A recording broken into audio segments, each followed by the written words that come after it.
Bom dia, aqui é o Melilo Diniz do portal Inteligência Política de Brasília. Exceto pelos detalhes da tramitação final, a reforma da Previdência é página virada na Câmara dos Deputados.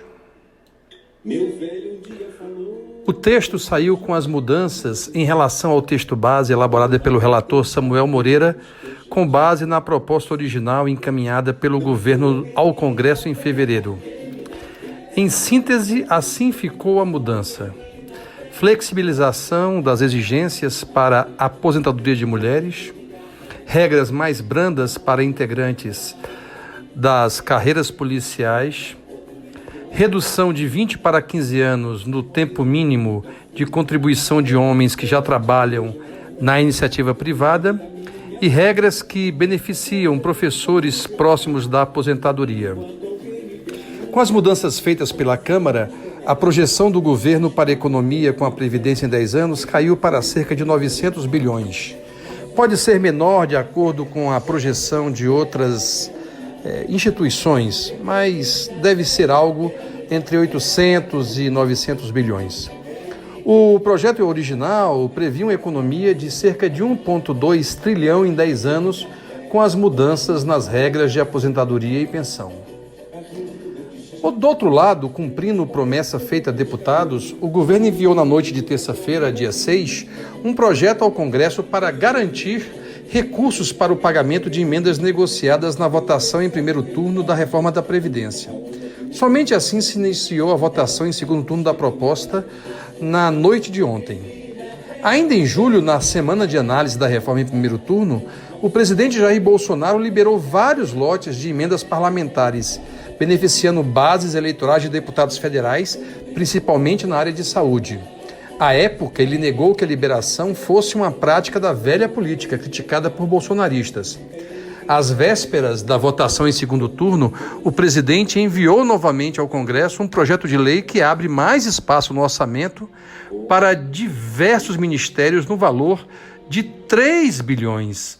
É muito recurso e, obviamente, isso reproduz o que se chama de articulação, especialmente com o Centrão da Câmara Federal.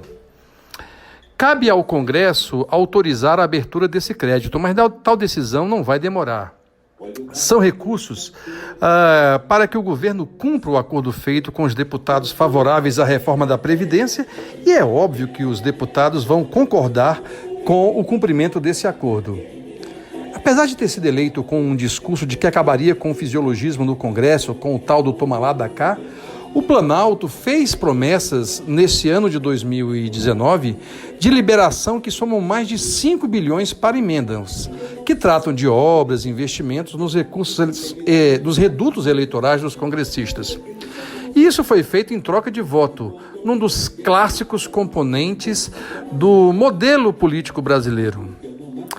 A exigência durante o primeiro turno era que o governo enviasse esse projeto de lei ainda em julho, mas deixaram para a última hora como forma de vislumbrar se era possível um e outro confiar num e noutro. O secretário especial da Previdência e Trabalho do Ministério da Economia, Rogério Marinho, cumpriu seu compromisso com as bancadas da Câmara, com os líderes influentes da casa, especialmente com o presidente Rodrigo Maia, o grande fiador desse acordão que permitiu a aprovação da reforma da Previdência. Ainda na terça-feira dessa semana, no encontro com evangélicos, o próprio Rogério Marinho assinou uma portaria para evitar questionamentos do trecho sobre o pagamento de pensão por morte. O texto anterior, no primeiro turno, poderia dar o entendimento de que a pensão não seria abaixo de um salário mínimo, quando o benefício fosse a única renda formal da pessoa. De acordo com a portaria, o somatório de rendimentos igual ou superior a um salário mínimo passou a ser considerado renda formal. Assim, as rendas que estão dentro do Cadastro Nacional de Informações Sociais são diferenciados desses valores da Previdência. Por exemplo, aluguéis, pequenas vendas de produtos rurais, algum tipo de recurso para impedir que haja situação negativa, especialmente para as viúvas. O grande debate é o que ficou de fora. E o que ficou de fora até o momento é a capitalização, a situação da aposentadoria dos estados e municípios, de seus servidores estaduais e municipais, a ideia de que era possível mudar as regras da Previdência sem passar por uma nova reforma constitucional, ou seja, a ideia de uma desconstitucionalização, e o benefício de prestação continuada que foi excluído lá atrás e que não deve voltar no Senado. O grande debate que vai ocorrer no Senado tenderá a retomar o assunto das regras de aposentadoria dos servidores estaduais e municipais. A previsão do Inteligência Política é que esse tema será discutido nos próximos 2 meses. Antes disso, não sai. Mas como a pauta do Senado está mais cheia que de costume com o pacote anticrime de Moro e o pleito da indicação de Eduardo Bolsonaro para a embaixada em Washington, o Executivo vai ter que focar muito na agenda legislativa para não perder a mão nem o rumo.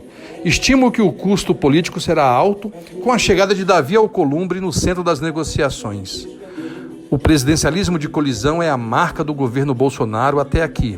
Todavia, quando o assunto é a aprovação de emendas constitucionais, especialmente, que exigem uma grande votação, os parlamentares sabem e vão dar muito mais pressão que a vontade de arenga permanente do presidente. É que uma coisa é o que é gritado nos palanques. Uma coisa é o que é dito nas redes sociais. Outra coisa é a vida como ela é. Informação é nada sem inteligência.